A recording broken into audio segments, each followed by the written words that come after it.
అందరికీ ప్రేస్తున్నాడమ్మా.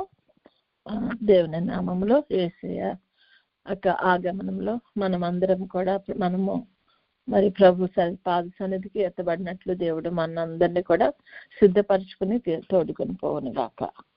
దేవునికి స్తోత్రం అండి. మనం ఇప్పుడు ఈరోజు మనకి ఇవ్వబడిన వాక్యము 1 తెస్సలోనికీయులకు రాసిన పత్రిక 4వ అధ్యాయము 17వ వచనం. ఆ మీదట సజీవులమై నిలిచిండు మనము వారితో కూడా ఏకముగా ప్రభువుని ఎదుర్కొంటకు ఆకాశ మండలంనకు మేఘముల మీద కొనుక్కోబడదుము. కాగా మనము సదాకాలము ప్రభువుతో కూడా ఉందుము. దేవుని నామానికి మహిమ కలుగును గాక. ఇక్కడ మరి పౌలు గారు మనకు చెప్తున్న మాట ఏమిటంటే, ఆ మీదట సజీవులమై నిలిచిండు మనము అంటే మనకంటే ముందు వెళ్ళిపోయిన వారు, ఎదురు చూస్తున్న వారు, ఆయన రాకడలో ఎత్తబడి వారు కూడా ఎదురు చూస్తూ ఉన్నారు. మనము ఇక్కడ బతికి ఉన్నాము. మరి ప్రభు ఏ నిమిషంలో వస్తారో మనకు తెలియదు కాబట్టి మరి మనము కూడా మనం సిద్ధపడి ఉన్నట్లయితే మనము ఆ టైంకు మనం కూడా ఆయనతో పాటు మరి ప్రభు దగ్గరికి కొనుక్కోబడి మరి అక్కడ ఆయనతో పాటు సదాకాలం ఉంటామంట. అట్టి సదాకాలం ఉండే స్థితిని దేవుడు మనకు, మన బిడ్డలకు, మన కుటుంబాలకు దయచేయాలని మనం ప్రతి దినము ప్రార్థిస్తూ ఉన్నాము కదండి. ఆ విధంగా దేవుడు మనకు దయచేయను గాక. మరి ఇక్కడ చూసినట్లయితే మత్తయి సువార్త 24:44 చూసినట్లయితే, మీరు అనుకొనని గడియలో మనుష్య కుమారుడు వచ్చును కనుక మీరును సిద్ధంగా ఉండండి. మనకు ప్రభు ముందుగానే ఇట్లా ఈ టైంలో నేను వస్తాను, అప్పటికి రెడీగా ఉండండి అని మనకు చెప్పట్లేదండి.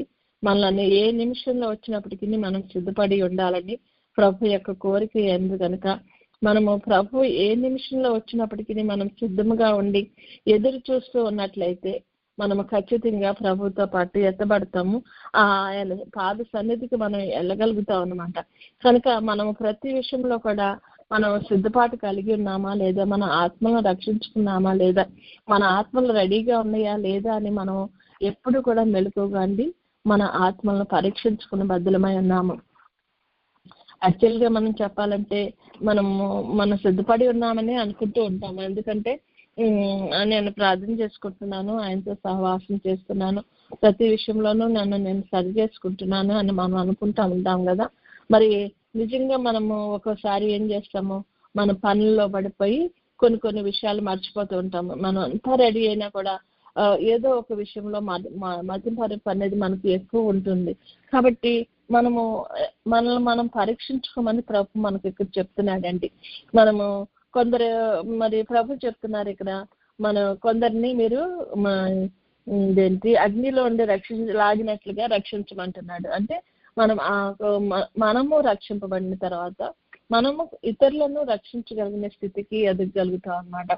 అలాగని ఇతరులను రక్షించే హడావుడిలో పడిపోయి మనము నిర్లక్ష్య పెట్టినట్లయితే మనము ప్రభు రాకడలో ఎత్తబడలేము, మనము మిగిలిపోతూ ఉంటాం అన్నమాట. మరి ఆ విధమైనటువంటి స్థితికి మనం రాకుండా ప్రభు మనలను సిద్ధపరుస్తా ఉన్నారు. తన ఆత్మను మన మీద కృమ్మరిస్తా ఉన్నారు ప్రతి నిమిషం కూడా.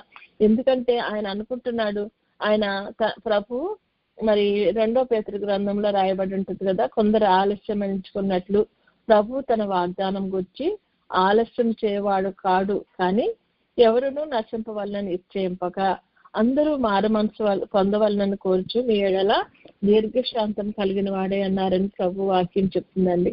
అంటే మనము దీర్ఘశాంతము కలిగి ఉండాలా. ఆయన ప్రభు దీర్ఘశాంతం కలిగి ఉన్నాడు మన ఎడల.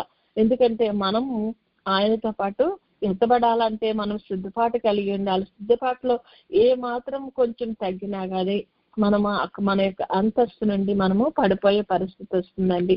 ఇప్పుడు నా భర్త నా కొరకు చాలా ప్రార్థన చేస్తాడు కాబట్టి పర్వాలేదు, ఆ ప్రార్థనలు బట్టి నేను వెళ్ళిపోతాను. లేకపోతే నా పిల్లలు ప్రార్థన చేస్తారు, లేకపోతే మా నాన్నలు మా కొరకు చాలా ప్రార్థనలు చేస్తారు కాబట్టి ఆ ప్రార్థనలు బట్టి నేను ప్రభువుతో పాటు వెళ్ళిపోతాను అని అనుకుంటాకి మనకు లేదండి. ఎందుకంటే ఎవరి ఆత్మల విషయం వారే దేవునికి లెక్క అప్పచెప్పవలసి ఉంది. మన ఆత్మల గురించి మనమే దేవునికి లెక్క అప్పచెప్పాలి. మనము ఆత్మలో నిజంగా ఉన్నామా, ఎదుగుతున్నామా లేదా అన్నది మనం చాలా జాగ్రత్తగా గమనించుకోవాల్సిన అవసరమైంది. మనం గనక మనల్ని మన ఆత్మలో మనం రక్షించుకోలేకపోయినట్లయితే మనం 100 మందిని రక్షించినా కూడా దానివల్ల మన ఆత్మకు ఫలితం ఉండదు. మనము ఆ నిత్య జీవాన్ని స్వతంత్రించుకోలేకపోయినట్లయితే మనం చెప్పినది కూడా మన విషయమే వ్యర్థమవుతుంది కదా. కాబట్టి మన ఆత్మలను రక్షించుకుంటూ మనము ఇతరులకు చెయ్యి ఇవ్వగలిగిన స్థితిలోకి మనము రాగలుగుతూ ఉంటాం అనమాట. ఇప్పుడు లోతు భార్య ఉందండి.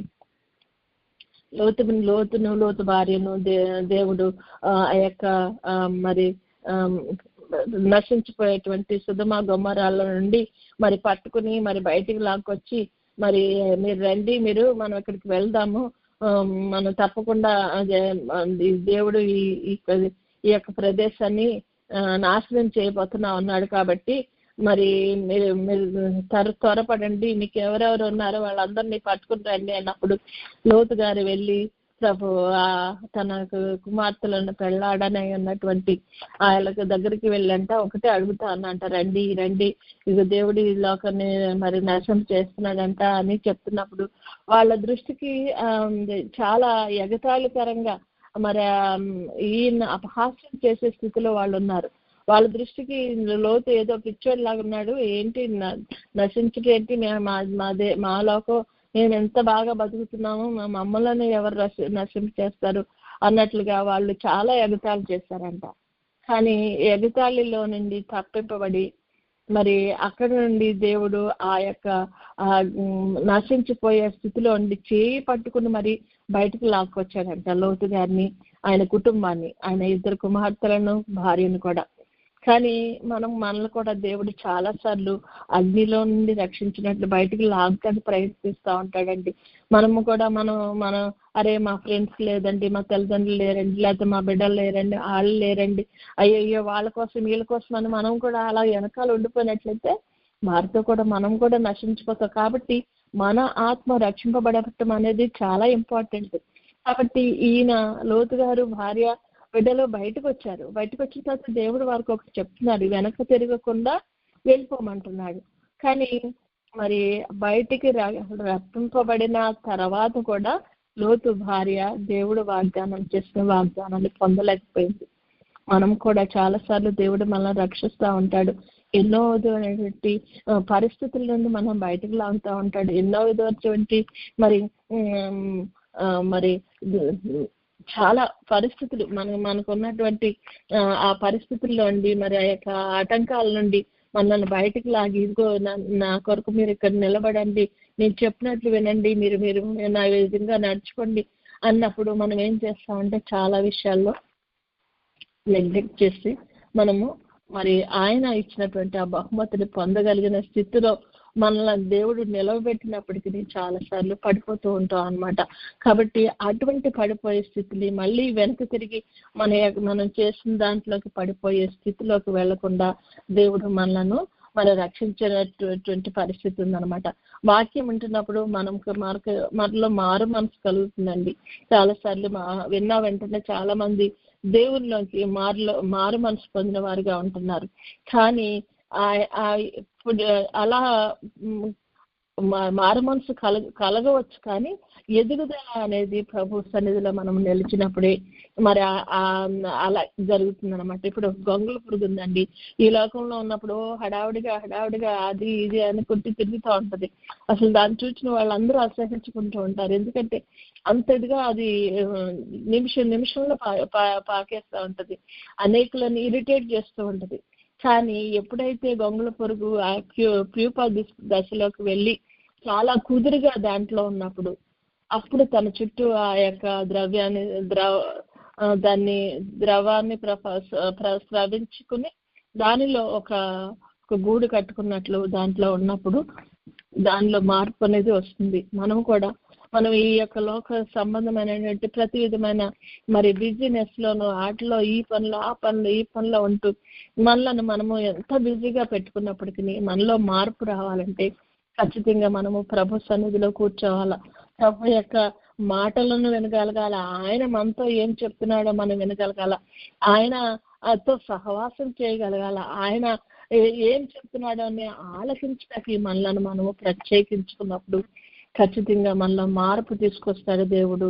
అలాగే ఏ విధంగా అయితే గొంగళ పురుగు మరి సీతాకోక చిలుకగా మారుతుందో ఆ విధంగా మనం కూడా మార్పు చెందబడి ప్రభుకి ఇష్టమైన రీతిలోకి మార్చగలిగేటువంటి స్థితి మనకు వస్తుందండి. కాబట్టి మనము లోతు భార్యలాగా మరి సగం దూరం వచ్చి మళ్ళీ వెనక తిరిగి చూసి పడిపోయే స్థితిలో మనం ఉన్నామా? మరి అది మాత్రం మనం చాలా ఆలోచించవలసిన పరిస్థితి. అలాగే లూకాసు వార్త 17వ అధ్యాయంలో ఉంటుంది. ఇద్దరు తిరుగులు విసురుతున్నారంట, ఒకరు కొనుక్కోబడతారంట, ఒకరు విడిచిపెట్టబడతారంట. అలాగే ఇద్దరు ఒక మంచమే పడుకుంటారంట, మరి ఒకరు మాత్రం విడిచిపెట్టబడతారంట, ఒకరు కొనుక్కోబడతారంట. అంటే మన సహవాసంలో మనం ఇతరులతో, మన కుటుంబాలతో, మనతో కలిసినప్పుడు మరి ఒకరి ఆత్మ ఎవరు సిద్ధపడ్డారో ఎవరు లేదో కూడా తెలియదు. అందరం ఒకే ఏకరీతిగానే ఉంటాము. బుద్ధి గల కనికలు, బుద్ధి లేని కనికలు అందరూ కూడా ఒకేలాగా ఉన్నారు. అందరూ ప్రభు కొరకు ఎదురు చూస్తూ ఉన్నారు. అందరూ కూడా సిద్ధంలో ఆ దీపాలను వెలిగిచుండే దీపాలను పట్టుకుని ఎదురు చూస్తూ ఉన్నారు. అదే విధంగా ఇద్దరూ మంచం మీద పడుకున్నారు, ఇద్దరూ ఒకే రీతిగా ఉన్నారు. కానీ ఒకరు సిద్ధపడ్డారు, ఒకరు సిద్ధపడలేదు. అలాగే ఇద్దరు తిరగబెడుతున్నారు, ఒకరు సిద్ధపడ్డారు, ఒకరు సిద్ధపడలేదు. మనం అన్ని మనుషులు చేసినట్టే పనులు చేస్తున్నాం, కానీ ఆత్మ యొక్క సిద్ధపాటు కనుక మనకు లేనట్లయితే మనము కూడా ఎత్తబడకుండా మనం ఇక్కడ విడిచిపెట్టబడతామన్నమాట. కాబట్టి విడిచిపెట్టబడే స్థితిలో మనము ఉండకూడదని మన ప్రభు మనల్ని ఈ రోజు మరలా హెచ్చరిస్తున్నాడు. కాబట్టి మనం ఎత్తబడే స్థితిలోకి రావాలంటే ప్రభు సన్నిధిలో కూర్చోవాలా, ఆయనతో సహవాసం చేయాలా. మరి ఈ లోక సంబంధంగా కూడా మనం ఈ యొక్క మరి కొనుక్కోబడేటువంటి పరిస్థితులు ఏంటంటే, మరి ఫిలిప్ గారు మరి ఐథియోపియన్ అతని బాప్తిస్మం ఇచ్చిన తర్వాత ఫిలిప్ను ఆత్మ కొనిపోయిందంట. అలాగే ఈ లోక సంబంధంగా హెస్కేల్ గారు కూడా చాలా సార్లు మరి ఆయన గ్రంథంలో చెప్తారు, ఆత్మ చేత కొనుక్కోబడ్డారండి, ఆత్మ నన్ను కొనిపోగా అని చెప్తా ఉంటారు. అంటే మనకు ఆత్మ చేత మనం నింపబడినప్పుడు ఆత్మ మనలను కొనిపోతుంది. మరి ఆ ఆత్మతో మనం నింపబడాలంటే ప్రభు సన్నిధిలో మనం కూర్చోవాలా. మరి ఆత్మ చేత మనం నింపబడాలంటే మనలను మనము ఎంప్టీ చేసుకోవాలా. మన సన్నిధి కానీ ఏది కూడా మనలో ఉండకుండా మనం ఆత్మకు గనక మనము స్థానం ఇచ్చినట్లయితే, మనము ఆత్మ చేత నింపబడినట్లయితే ప్రభు ఏ నిమిషంలో వచ్చినప్పటికీ కూడా మనము సిద్ధపాటు కలిగిన వారమే, ఆయనతో పాటు ఎత్తబడగలిగిన స్థితికి మనము వస్తామన్నమాట. కాబట్టి మనము ఏ విధంగా సరే మనం సిద్ధపడి ప్రభు ఇదిగో నేను రెడీగా ఉన్నాను నాయన అని చెప్పగలిగిన స్థితి ఎప్పుడు వస్తుందంటే మనము ఆత్మచేత నింపబడినప్పుడు. మరి ప్రభు శిష్యులు కూడా ప్రభుతో తిరిగిన వారే, ప్రభుతో సహవాసం చేసిన వారే.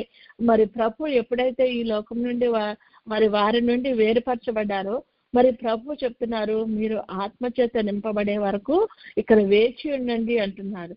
కాబట్టి వారు మేడగదిలో వేచి ఉండి ఆత్మను పొందే వరకు కూడా వారు అక్కడి నుండి ఎక్కడికి వెళ్ళలేదండి. అలా చేయబట్టి, ఆత్మచేత వారు నింపబడబట్టి ప్రభు నామములో ప్రభు చేసిన కార్యాలు వారు చేయగలిగారు. కాబట్టి మనం కూడా ప్రభు చేసిన కార్యాలను మనము కూడా మరి చేయగలగాలంటే మనం కూడా ఆత్మచేత నింపబడాల. అలా ఆత్మచేత నింపబడాలంటే ఖచ్చితంగా కూడా మనము ప్రభు సన్నిధిలో కూర్చుని ఉండాలా, ప్రభు సన్నిధిలో కుదురుగా కూర్చుని ఉండాలా.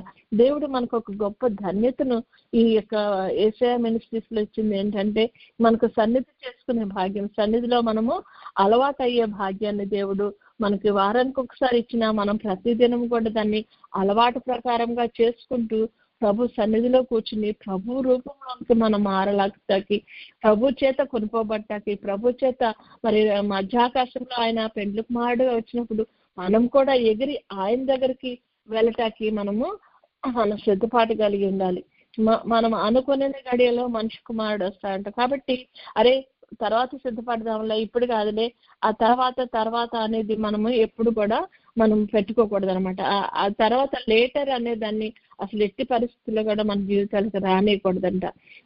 కాబట్టి లేటర్ అనే దాన్ని మన దగ్గర నుండి తీసివేసుకోవాలి. మనం ఇప్పుడే, ఈ నిమిషంలోనే, ఈ రెప్పపాటులో, ఈ నిమిషంలో ఇలా నేను రెప్ప వేసే లోపల ప్రభు వస్తే నేను ఎలా ఉంటాను, నేను సిద్ధంగా ఉన్నానా, నా ఆత్మను సిద్ధంగా పరుచుకున్నానా అని మనము చాలా మన గురించి మనం ఆలోచించుకోవాల్సిన వారమై ఉన్నాము.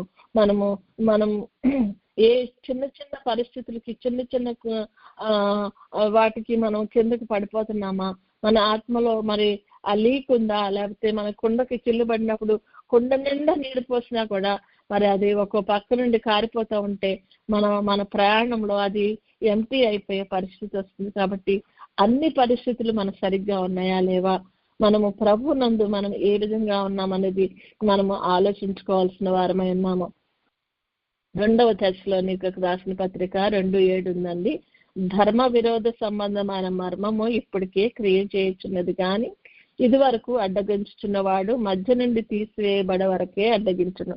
అంటే పరిశుద్ధాత్మ తండ్రి మరి ఈ లోక సంబంధంగా సాతానుడు చేసే ప్రతి విధమైన కార్యాన్ని అడ్డగిస్తూ వాడిని అడ్డగిస్తూ మనకు సహాయం చేయటానికి ఆయన సిద్ధంగా ఉన్నప్పుడు మనము ఇంకనూ ఆయన మాట వినకుండా ఉన్నట్లయితే అది మనలో నుండి తీసుకునేబడే వరకు అసలు అటువంటి ధర్మ విరోధ సంబంధమైనది మనలో లేకుండా ఉండేలాగా మరి అతను చెయ్యాలని మరి పరిశుద్ధాత్ముడు సహాయం చేస్తున్నాడంట. అటువంటి పరిస్థితిలో మనం పరిశుద్ధాత్మతో సహకరించి ఆయన చేత నింపబడటానికి మనము ప్రభువుకి అప్పగించుకోవాల్సిన పరిస్థితి ఉంది ఇక్కడ. కాబట్టి మనము సన్నిధి చేసినప్పుడు ఏం చేస్తామండి, మన పాపాలను ఒప్పుకుంటాము, మనల్ని కడుక్కుంటాము, తర్వాత తీర్మానం చేసుకుంటాము, తర్వాత ఆయన సన్నిధిలో ఆయనకు మనల్ని మనం అప్పగించుకుంటాము. ఎందుకంటే మన శక్తి చేత జరిగేది కాదు అని కూడా మనకు తెలుసు. అయినప్పటికీ మనము చాలా విషయాల్లో నెగ్లెక్ట్ చేస్తూ ఉంటాం అనమాట. అదే సమర్పించుకున్నాను కదా ప్రభా, ఇగో ఈ విషయాల్లో మాత్రం నా స్వనీతిని ఇగో ఇక్కడ మాత్రం వదిలేసేనైనా, ఇది నేను నా ఇష్టానుసారంగా నేను చేసుకుంటాను ప్రభా, ఇది నీ ఇష్టానుసారంగా చేయి ప్రభా అని మనం చాలాసార్లు చెప్తూ ఉంటాం ప్రభుకి. అలా కాదండి, అప్పగించుకున్నప్పుడు మనము సంపూర్ణముగా ప్రభువుకు సమర్పించుకున్నప్పుడే ప్రభు మన పరిపూర్ణముగా మరి శుద్ధి చేయగలిగే స్థితి మనకు వస్తుంది. మరి ఇప్పుడు విత్తువాన్ని గుర్తిన ఉపమాన భావం గురించి ప్రభువు మత్తయి సువార్తలో మాట్లాడినప్పుడు చెప్తున్నాడు, దుష్టుడు వచ్చి వాని హృదయంలో విత్తబడ్డదాన్ని ఎత్తుకుని పోతాడంట. అంటే మన హృదయంలో మరి వాక్యాన్ని ఎత్తుతున్నాడు ప్రభువు. ప్రతి దినము కూడా మనకి ఏదో మరి ఎవరి ద్వారా పంపిస్తాడో తెలియదు, మనకు వాక్యం మాత్రం వస్తుంది. ఖచ్చితంగా దేవుడు మనతో మాట్లాడుతూ ఉన్నాడు.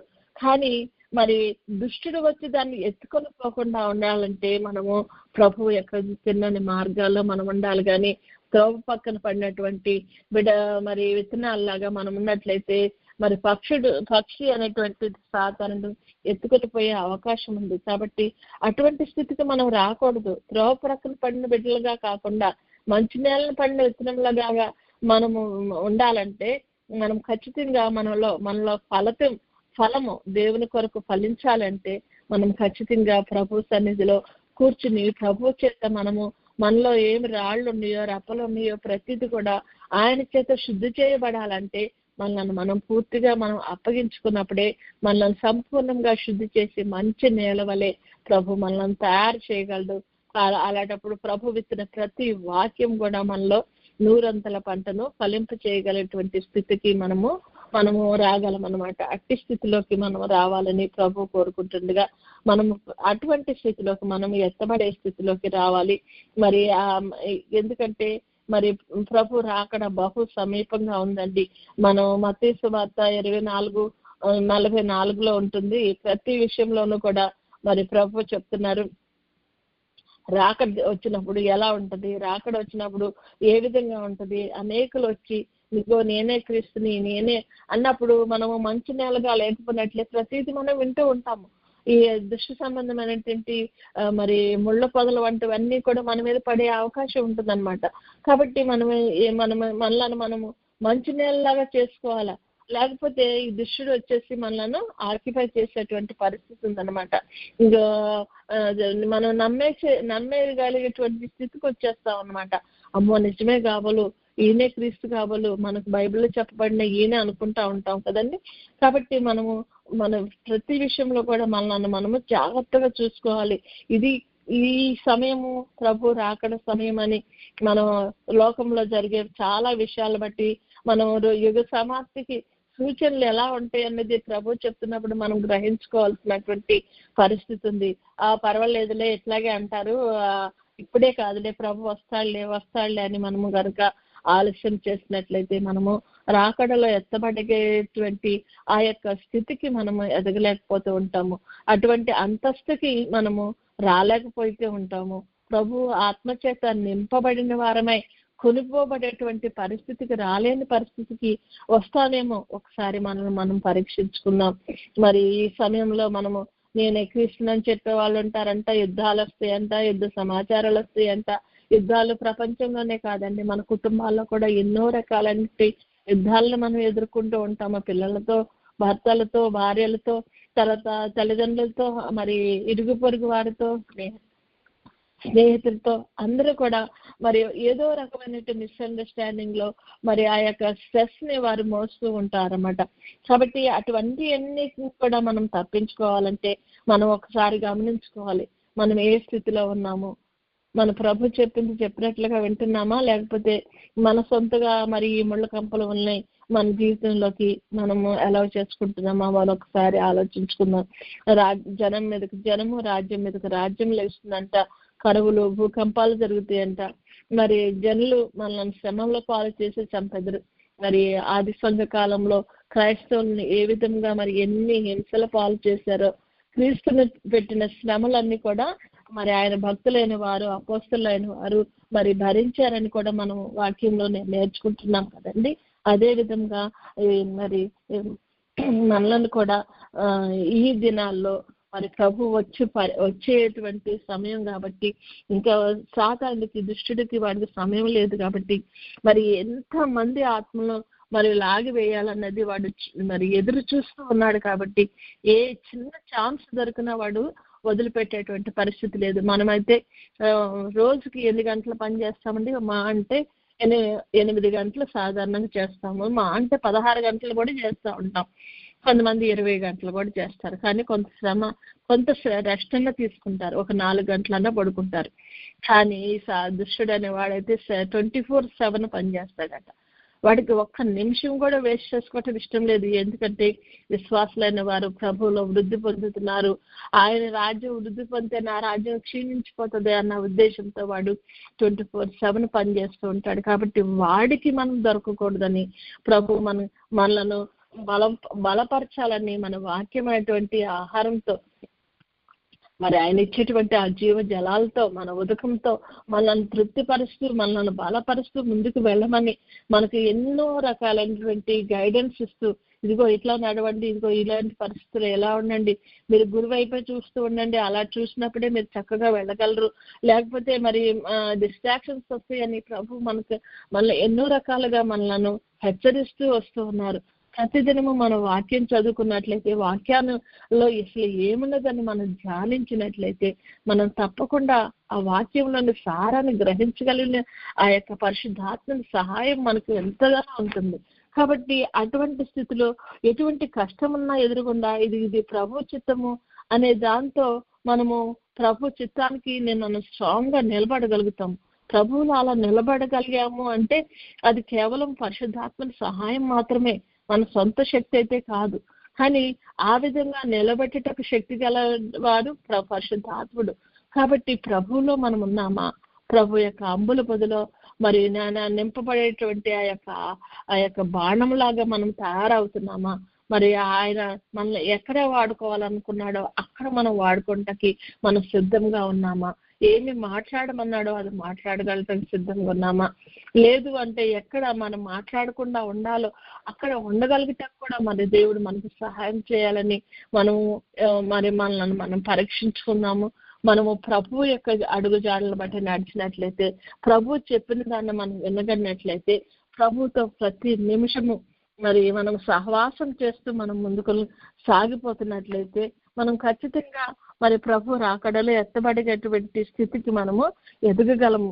కాబట్టి ఈ దుష్టుడు వచ్చి మన హృదయంలో ఉండి ఏమి ఎత్తుకొని పోకుండా ఉండాలంటే మనము ఖచ్చితంగా ప్రభునకు మనము సమర్పించుకోవాలి. మనం దానికి కావాల్సిన సహాయాన్ని కూడా వేడుకోవాలి. కాబట్టి మనం ఇప్పుడు మనం సన్నిధి చేసుకోబోయినప్పుడు మనం మనం మనం మన యొక్క పరిస్థితిని సరైన రీతిలో ఉంచమని ప్రభుని వేడుకుంటూ ఉంటాం. తర్వాత మనకి ప్రభువు చేస్తున్న ప్రతి కార్యము నిమిత్తము కృతజ్ఞతగా మనము ప్రభుకు స్తుతులు చెల్లించుకుని ఆయన చేసిన ప్రతి దానికి కృతజ్ఞతా భావము కలిగి మనం జీవించినట్లయితే మనము ఆయన సన్నిధిలో ఉన్న మనం మరి ప్రభు రాకడికి దూరంగా లేకుండా మరి ఆయన అనుకున్న మరి అంతస్తుకు మనము తయారు కాగలము. మనం అనుకున్న అంతస్తు కాదు. ప్రభా ఇదిగో 1వ క్లాస్లో ఈ క్లాస్లో నాకు 50 మార్కులు వచ్చి సరిపోతేలే ప్రభా అని అనుకోము. మనం 100 రావాలని ప్రభు కోరుకుంటున్నాడు. మనం అనుకుంటాము అయ్యే పాస్ అయితే చాలే 30 మార్కులు 35 మార్కులు అనుకుంటాండి పాస్కి. ఇండియాలో గుర్తులేదు నాకు, కానీ ఆ మార్కులు వస్తే చాలు ప్రభా, అసలు ఈ క్లాస్ పాస్ అయ్యి అవతలకి వెళ్ళిపోవాలని అనుకుని మనం సిద్ధపడినట్లయితే ఆ యొక్క పాస్ మార్కులు కూడా మనకు రావు. నాకు 100 రావాలని మనం సిద్ధపడినట్లయితే కనీసం పాస్ అయ్యి మనం అవతలకి వెళ్ళగలుగుతాం. కాబట్టి మనం ఎప్పుడైనా సరే ముందుగా మన ఎప్పుడు కూడా ప్రభుతో ఎత్తబడాలా, ప్రభు మమ్మల్ని నన్ను సిద్ధపరచాలా, ప్రభు ఇష్టమైన రీతిలో నేను నడుచుకోవాలా, ప్రభు యొక్క ఆజ్ఞలను ప్రభు యొక్క వాక్యాన్ని నేను గైకొనాలా, ప్రభువుని నాలో చూపించాలా, నన్ను నేను కాపాడుకోవటమే కాకుండా నా శక్తి చేత నేను చేయగలిగిన దాన్ని ప్రభు సహాయం చేత ఇతరులను కూడా ప్రభువులోకి నడిపించగలిగిన స్థితిని మరి ఒక పాట ఉంటుందండి, ఒక్క ఆత్మనైనా నేను రక్షింపక యేసువా ఒట్టి చేతులతో నిన్ను దర్శించుట తగునా అని ఒక పాట ఉంది. మా అమ్మగారికి చాలా మరి ఇష్టమైన పాట, చాలా ఫేవరెట్ అనమాట. అంటే అటువంటి పరిస్థితులకి మనం తయారున్నామా? ఒక్క ఆత్మనైనా నాతో పాటు నేను రక్షింపబడాలను, నాతో పాటు ఒక్క ఆత్మనైనా నేను రక్షించగలిగాను. నేను ప్రభు దగ్గరికి వెళ్ళిన ప్రభా ఇదిగో వీళ్ళకి నేను నీ గురించి చెప్పానయ్యా అని గర్వంగా మనం తలెత్తుకుని చెప్పే స్థితికి మనం వస్తున్నామా? ఒకసారి మనం పరీక్షించుకుందామండి. దేవుడు మనల్ని ఈ లోకంలో పెట్టాడంటే హీ హ్యాజ్ ఎ పర్పస్. ఆయన పర్పస్ని మనం ఎలా ఫుల్ఫిల్ చేస్తున్నాము? మనం ఈ లోకంలో పడి కొట్టుకుపోతున్నామా, లేకపోతే ఆయన చెప్పింది చేయటానికి మనం వస్తున్నామా? మనకి ఎవరైనా ఒక జాబ్ ఇచ్చారంటే వాళ్ళు ఏం చెప్తారో వాళ్ళ యొక్క ఉద్దేశం ఏంటో దాన్ని ఫుల్ఫిల్ చేయటాకే మనకు జాబ్ ఇస్తూ ఉంటారు. దేవుడు ఈ లోకంలో మనం పెట్టింది కూడా అందుకే. ఆయనకు ఒక పర్పస్ ఉంది. ఆ పర్పస్ని మనం ఫుల్ఫిల్ చేయాలని ఆయన యొక్క ఉద్దేశం. కానీ అది చేయకుండా ప్రభా ఇది వద్దులే ప్రభా, ఇది వద్దులే ప్రభా, ఇది నాకు ఇష్టం లేదు, అది నాకు ఇష్టం లేదు, నేను ఇలా బతుకుతాను, నాకు అది ఇవ్వు ఇది ఇవ్వు అనుకుని మనం ప్రభుని మనం అడుగుతూ మరి మన ఇష్టానుసారంగా బ్రతకాలనుకుంటే మనం ఈ లోకంలోనే విడవబడతాం. కాబట్టి ఈ లోకము మనకు శాశ్వతమైనది కాదు. మనకు శాశ్వతమైన దాన్ని ఇవ్వాలని మనం ఆదామవ్వలు పోగొట్టుకున్న ఆ యొక్క మహిమను, ఆయనతో సంచరించే ఆ మహిమను, ఆయనతో ప్రతిదినము సహవాసం చేసే ఆ మహిమను మరలా మనకి ఇవ్వాలని ప్రభువుకు తాపత్రయపడుతున్నారు. కాబట్టి అట్టి స్థితికి మనం రావాలా. అందుకని మనము రాకడలో ఎత్తబడినట్లయితే ఆ మహిమ స్థితికి రాగలము.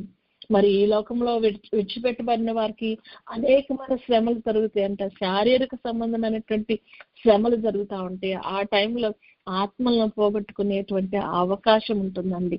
ఎందుకంటే శరీరానికి లోనైపోయి మనం ఆత్మను పోగొట్టుకునే ఆ బలహీన స్థితికి వచ్చే పరిస్థితులు ఎదురవుతూ ఉంటాయి. ప్రతి వారు కూడా బలవంతులు కాదు కదా. మనం ఏం చేస్తాం, ఒకసారి అయ్యో ఇదేంటండి వీళ్ళ పేరు చెప్పకపోతే మనకి మన అన్నం ఎవరంట, మరి క్రయ విక్రయాలు చేయటం ఉండదంట, అది ఉండదంటే బాబాయ్ తినకుండా ఎట్లా ఉంటామండి, ఏదో ఒకటి తినాలి కదా అని మనము పడిపోయే అవకాశము ఆ పరిస్థితిలో ఎక్కువ ఉంటుంది. ఆల్రెడీ ఇప్పుడే స్టార్ట్ అయింది. చాలా మంది క్రైస్తవులను తీసుకెళ్లి ఇదిగో మా దేవుడి పేరు చెప్పు, మా దేవుడి పేరు చెప్పు అని బలవంతంగా కట్టేసి వాళ్ళని కొట్టి బలవంతంగా చెప్పిస్తున్నారు. వాళ్ళ గుండ్లు కొరికేసేసి వాళ్ళకి బొట్టులు పెట్టేసేసి మరి అట్లాగా చాలా బలవంతంగా మరి ప్రభువులోండి లాగివేయటకి దుష్టుడు చేస్తున్న ప్రయత్నాలన్నీ కూడా మనం వింటున్నాం. కాబట్టి అటువంటి స్థితి ఈ యొక్క 7వ దశంలో మరీ ఎక్కువగా ఉంటుంది. కాబట్టి అట్టి స్థితులు అన్నిటిలో మనం తప్పింపబడాలంటే ఈ నిమిషంలో ప్రభు వస్తే మనం ఎత్తబడగలిగినప్పుడే ఇవన్నీ కూడా తప్పించుకోగలుగుతాము. ఇప్పుడున్న శ్రమని మనం సహించలేనటువంటి పరిస్థితిలో ఉంటున్నామే. రేపు 7 ఏళ్ల శ్రమలో మనం ఉండగలమా? ఒకసారి మనం ఆలోచించుకుని మనల్ని మనం పరీక్షించుకుని ప్రభుకు సమర్పించుకుని ప్రభు చేత మనము మన సిద్ధపాటు కలిగిన వారమై ఆయన అనుకున్న స్థితికి, ఆయన అనుకున్న అంతస్తుకు మనం అందరం సిద్ధపడి మరి ఆయనతో పాటు కొనుక్కోబడగలిగేటువంటి స్థితిని మరి పరిశుద్ధాత్ముడు మనందరికీ దయచేయను గాక. పరిశుద్ధాత్మ చేత మనమందరము నింపబడి మరి ఆ స్థితికి మనం ఎదగలిగేటప్పుడు దేవుడు సహాయం దయచేయను గాక. గాడ్ బ్లెస్ యు ఆల్ అండి. Have a blessed day. Praise the lord.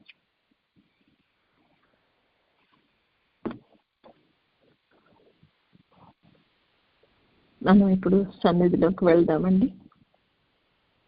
వాక్యాన్ని విన్న మనము, ప్రభు సన్నిధిలో ఉన్న మనము కొద్దిసేపు మనం నిదానం కలిగి ప్రభు వైపు మన కన్నులను మన హృదయాలను ఎత్తుకుని చూద్దాము.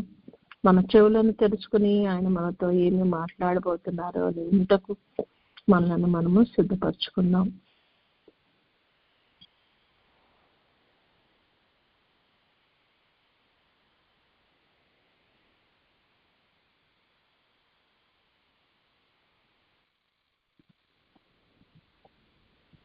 ప్రభు మనకంటే ముందుగా వచ్చి సింహాసనాసీనుడై మన మధ్య ఉన్నారని,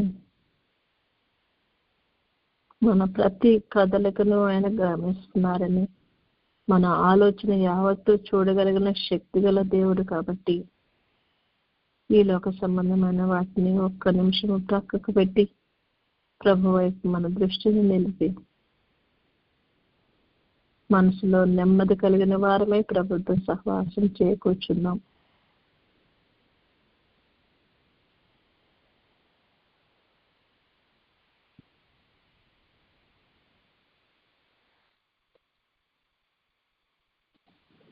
మనం నిదానం కలిగిన మనము మన పాపములను పరిశుద్ధుడైన ప్రభు సన్నిధిలో ఒప్పుకుందాం.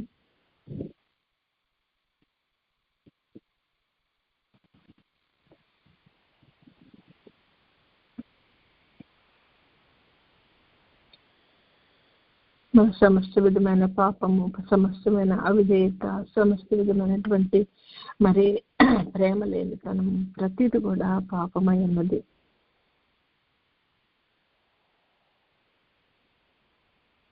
తన ఎదుటి వాళ్ళని ప్రేమించలేని వాడు ప్రభుని ఎలాగ ప్రేమిస్తాడని వాక్యంలో ఉంది. కాబట్టి మనం ప్రభువుని ప్రేమిస్తున్నాం, మనం క్రైస్తవులం, దేవుని బిడ్డలం అని చెప్పుకుంటూ ఎదుటి వాళ్ళ మేలు వరవ లేని వారు, ఎదుటి వాళ్ళని ప్రేమించలేని వారు, అవన్నీ కూడా పాపములుగా మరి మనకు అనిపించకపోవచ్చు. కానీ మనం ఎదుటి వారి విషయంలో చిన్న నిర్లక్ష్యం చేసినా కూడా అది పాపమైనదని మనకు వాక్యంలో చెప్పబడుతుంది.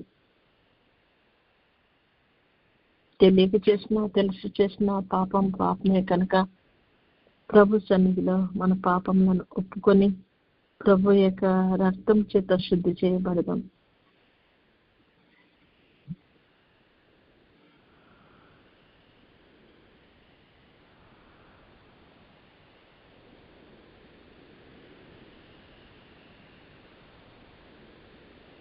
దేవాది దేవుడు, రాజాది రాజు, సర్వశక్తి గల తండ్రి, మన తండ్రి అన్నాడు.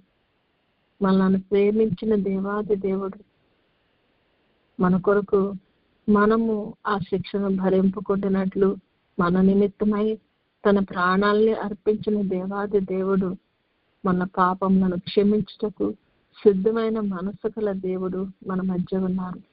కనుక ఆయన సన్నిధిలో మన పాపములను ఒప్పుకొని ప్రభా నీ రక్తం చేత నన్ను కడిగి పవిత్రపరచు ప్రభా అని ప్రభు పాద సన్నిధిలో ప్రభుని వేడుకుందాం.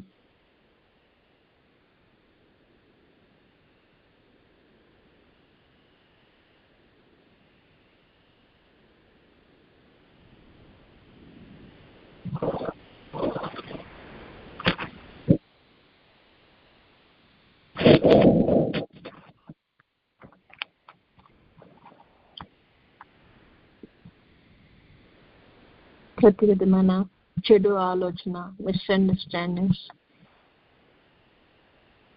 ప్రతి విధమైనటువంటి దేవునికి ఇష్టం లేని ప్రతి కార్యం కూడా పాపమై ఉన్నది. పాపాన్ని మాత్రమే ప్రభు ద్వేషిస్తాడు, మనలను కాదు. కనుక మన పాపాలను మనలో ఉండి తీసివేసుకున్నట్లయితే మనను ప్రభువుకి నీకు అప్పగించి మనల్ని పవిత్రపరచుకున్నట్లయితే ప్రభు మనలోనికి వచ్చి మనల్ని శుద్ధి చేయగల శక్తి గలవాడు కనుక ప్రభు యొక్క సన్నిధిలో ఆయన మన పాపములను ఒప్పుకుందాం.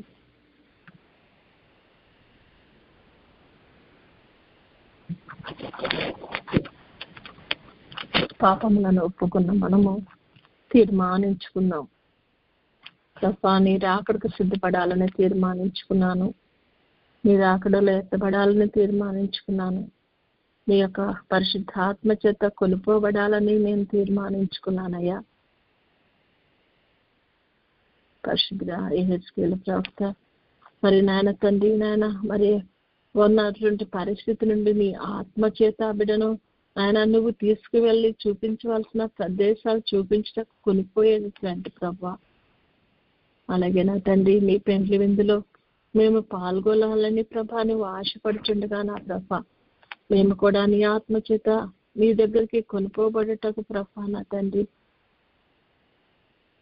తీర్మానించుకుని ఉన్నాం కనుక నా ప్రభా మా తీర్మానంలో మేము బలముగా నిలబట్టకు మాకు శక్తిని ప్రసాదించండి తండ్రి అని ప్రభుని వేడుకున్నాం. మా సొంత ఆలోచన కాదు, మా సొంత శక్తి కాదు ప్రభా నాయన, కేవలము నీ ఆత్మ చేత మేము నడిపింపబడినట్లు ప్రభా నీ కృపను మాకు కనపరచండి. మా తీర్మానంలో మేము బలముగా నాటబడినట్లు నీ కృపను సహాయం దయచేయండి తండ్రి అని కృపను వేడుకున్నాం.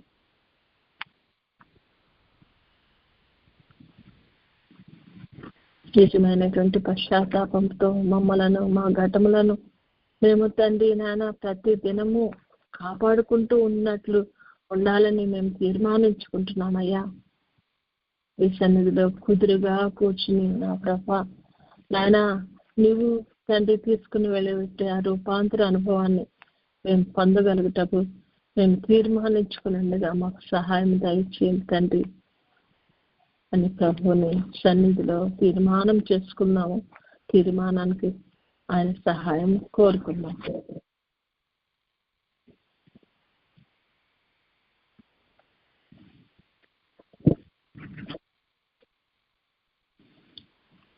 మాకు మరలా నీ యొక్క తండ్రి నాయన మహిమను మా తండ్రి మాకు ఇవ్వాలని కోరుకుంటున్న తండ్రి నాయన ఇదిగో మమ్మల్ని మేము నీకు సమర్పించుకుంటున్నదా నా ప్రభా నాయన మమ్మల్ని కడిగి శుద్ధి చేసి ప్రభా నా తండ్రి నాయన మమ్మల్ని నీ ఆత్మతో నింపిన ప్రభా నీకు ఇష్టమైన రూపంలోకి మమ్మల్ని తయారు చేసుకోండి తండ్రి. ఆ రూపాంతర అనుభవం మేము పొందాలంటే ప్రభా ఇదిగో నన్ను సంపూర్తిగా నీకు సమర్పించుకుంటున్నాను తండ్రి అని మనము సంపూర్ణ సమర్పణలోకి వెళ్దాం. ప్రభులకు మనము అప్పగించుకుందాం.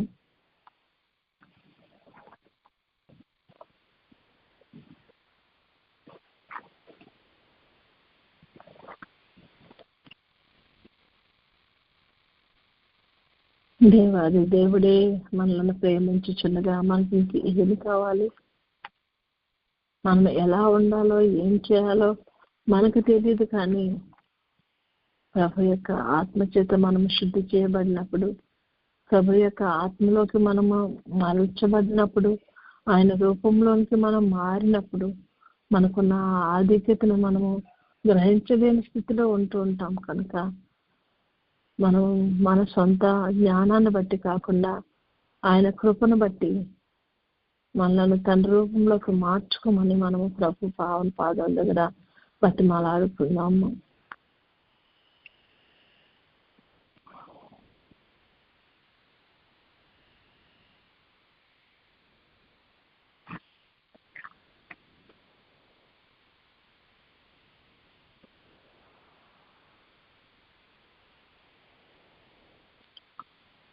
సమర్పించుకున్న మనము ప్రభుని వేడుకుందాం. పరిశుద్ధమైన తండ్రి,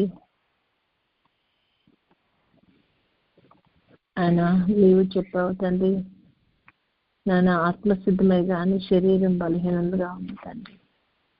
మాకు ఆత్మలు కూడా బలహీనంగా ఉండి శరీరాన్ని బలపరుచుకుంటున్నామేమో తండ్రి. నాయన మమ్మల్ని క్షమించి మా ఆత్మలను సిద్ధపరచుకుంటకు శరీరాన్ని ప్రభ అణగదొక్కగలుగుటకు ప్రభ ఆ తండ్రి నీ కృపను కనికరాన్ని మాకు అనుగ్రహించండి నాయన అని ప్రభు సన్నిధిలో ప్రభుని వేడుకున్నాం.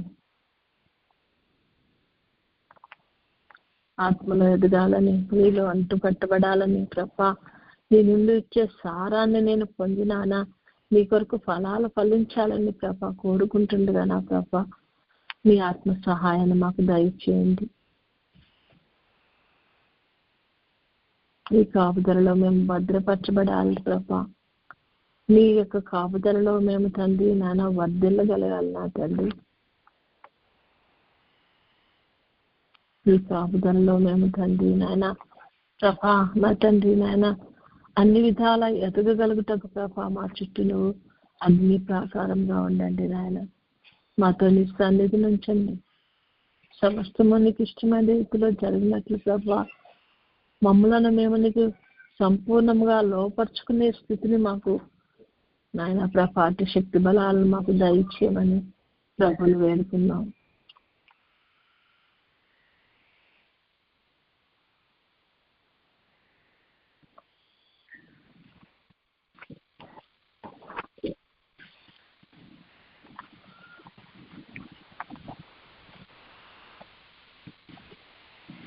నాయన నేను మాత్రమే రక్షింపబడటం కాకుండా నాన్న కనీసం ఒక్కరినైనా నాతో పాటు నాయన నేను నీ సన్నిధానానికి వచ్చినప్పుడు ఇంకెవరి ఆత్మనైనా రక్షించగలిగి నీ దగ్గరికి తీసుకురాగలిగిన స్థితిని ప్రభా మాకు దయచేయండి తండ్రి. వట్టి చేతులతో నిన్ను దర్శించకుండానట్లు ప్రభా నీ కృపను మా ఇళ్ళ కనపరచండి తండ్రి అని ప్రభుని వేడుకున్నాం. నేను నిలుస్తున్నాను, నేను బాగానే ఉన్నాను అనుకోకుండా నా ప్రభా నా తండ్రి పడిపోకుండా తండ్రి నాయన మమ్మల్ని కాపాడమని ప్రభా నీ కృపా హస్తాలకు మమ్మల్ని అప్పగించుకుంటున్నామయ్యా. మా ఇళ్ళ కృపను కనపరచండి.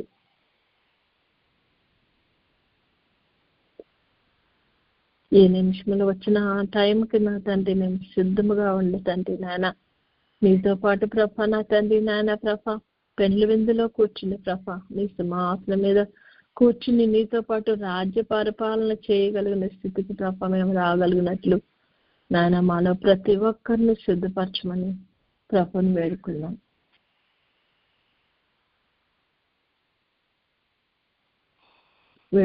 మనము ప్రభుని స్తుతించుకున్నాం. పరిశుద్ధ తండ్రి మరి యొక్క నూతన వారంలో నూతన దినంలో ఆయన మమ్మల్ని ప్రవేశపెట్టిన దేవాది దేవానికి స్తుతులు స్తోత్రాలయ్యా. మమ్మల్ని అందరం కూడా ప్రభా సజీవులకు నీ సన్నిధిలో కూర్చుని నీ మాటలు వినగలుగుటకు మాకు కృపను అనుగ్రహించిన తండ్రి నీకు వందనాలు స్తుతులు స్తోత్రాలయ్యా. నీ బిడ్డలముగా మేము జీవించాలని కోరుకునే నాయన మా కొరకు ప్రాణం పెట్టిన దేవాది దేవా నీకు స్తుతులు స్తోత్రాలు నాయన.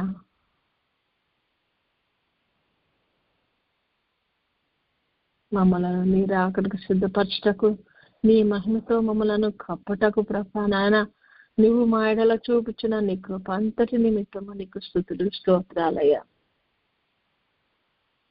తీర్పులోనికి వచ్చినప్పుడు ప్రభా నీ రక్తాన్ని మా మీద ప్రోక్షించి మమ్మలను కప్పి నా ప్రభా తండ్రి దృష్టికి నా తండ్రి నాయన మేము తండ్రి యోగ్యులము గాను నిందారహితులము గాను పరిశుద్ధులము గాను ఉండినట్లు నాయన మన పాటుపడుచున్న దేవాది దేవా నాయన నీకు స్తుతులు స్తోత్రాలయ్యా.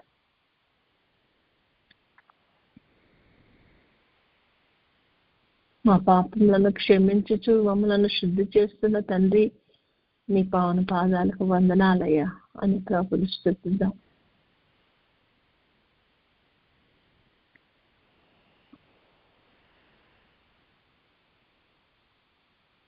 మాకింకను సజీవ లెక్కలో ఉంచిన తండ్రి నాయన పరిపూర్ణ మార్పులోకి మేము రావటకు ప్రభా నాయన ప్రతి విషయంలో నీ మీద ఆనుకుంటకు ప్రభా నీ బిడ్డలముగా పిలువబట్టకు ప్రభా మాకిస్తున్న అనేకమైన అవకాశాలను బట్టి నాయన నీకు వందనాలు స్తుతులు స్తోత్రాలు తండ్రి. మాకిచ్చిన కుటుంబాల నిమిత్తం వందనాలయ్యా, బిడ్డల నిమిత్తం వందనాలయ్యా నాయన ప్రభా స్నేహితుల నిమిత్తం ఇరుగు పొరుగు వారి నిమిత్తం అందరి నిమిత్తము నీకు వందనాలు చెల్లిస్తున్నామయ్యా. కనికరించండి తండ్రి. మా కుటుంబాల్లో కానీ, మా స్నేహితుల్లో కానీ, మా యొక్క ఇరుగు పొరుగు వారిలో కానీ ఏ ఒక్క ఆత్మ కూడా నశింపకుండానట్లు ప్రభా, ప్రతి వారిని రక్షించటకు ప్రభా నా తండ్రి నాయన, నువ్వు చేస్తున్న ప్రతి ప్రయత్నము నిమిత్తము నాయన, నీ యొక్క గొప్ప కృప నిమిత్తము తండ్రి, నీకు వందనాలు, స్తుతులు, స్తోత్రాలని ప్రభువుని స్తుతించుకున్నాం.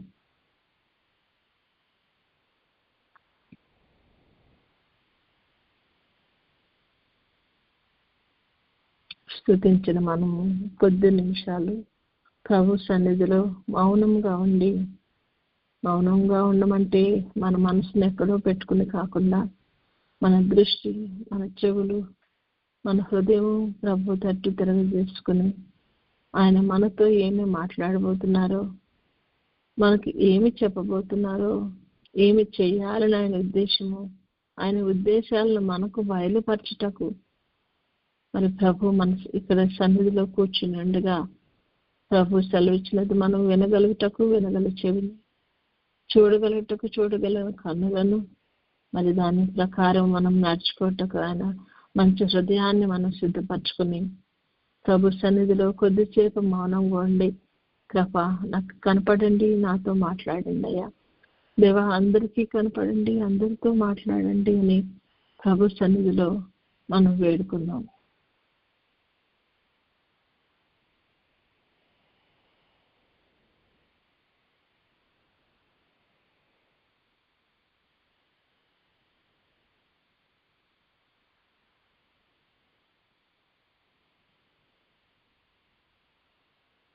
ప్రభు కనపడే తండ్రి, మాట్లాడే తండ్రి, జీవగల తండ్రి, మనుషుల్లాగా కాదు, లేకపోతే ఇంకెవరిలాగానో కాదు, నిర్జీవమైనటువంటి వృక్షాల్లాగా కాదు, రాళ్లలాగా కాదు, సజీవుడైన దేవుడు ఆయన, మనల్ని సృష్టించిన సృష్టికర్త.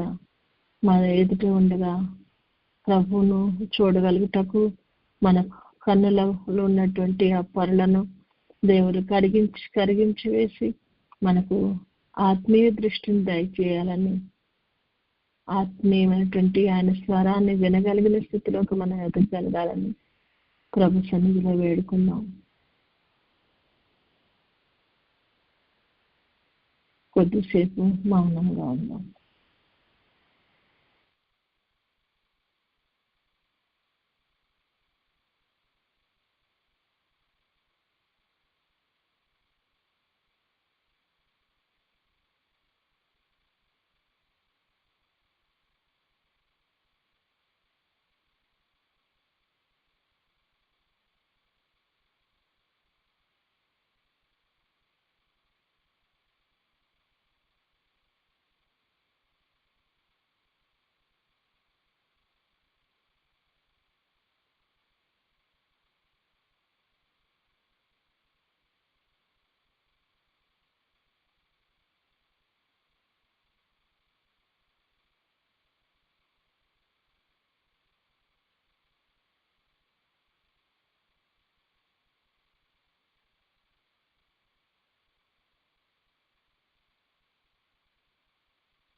అత్యున్నత సింహాసనముపై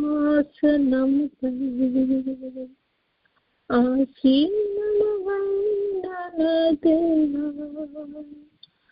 అత్యంత ప్రేమ స్వరూపివి